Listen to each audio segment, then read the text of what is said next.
2 yillar bo'lgan shu quyosh paneli o'rnatganmiz uyga biz, lekin joylashuvi sal noto'g'ri bo'ldimi, shu sohani sal biladigan odamlardan so'rasam, joylashishni qayta ko'ringlar, regulovkani qayta ko'ringlar, biladigan odamni chaqirib ko'ring. Ko'rib chiqamiz stansiyani. Hozir stansiyani ko'rdik. 12 ta panel umumiy 244 volt beryapti. Sizga hozir joylashuv birinchidan noto'g'ri bo'lgan, keyin montaj jarayonlarida ham xatoga yo'l qo'yilgan, shitlarda ham kamchiliklar bor. Eng asosiy shu stansiyani samarador bo'lmaganligi sababi o'sha joylashuv va o'rnatish burchagi noto'g'ri bo'lganligidir. Siz stansiyangiz peshindan keyin ishga tushadi. Ertalabdan ishlamaydi.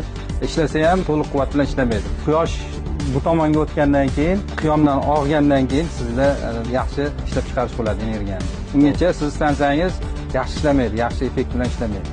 Qanaqa joyga qo'ygan ma'qul? O'zida optimal taklif bormi? Janubga 180 gradus va nishablik burchagi 30 gradus holati bizim mintaqada eng optimal hisoblanadi.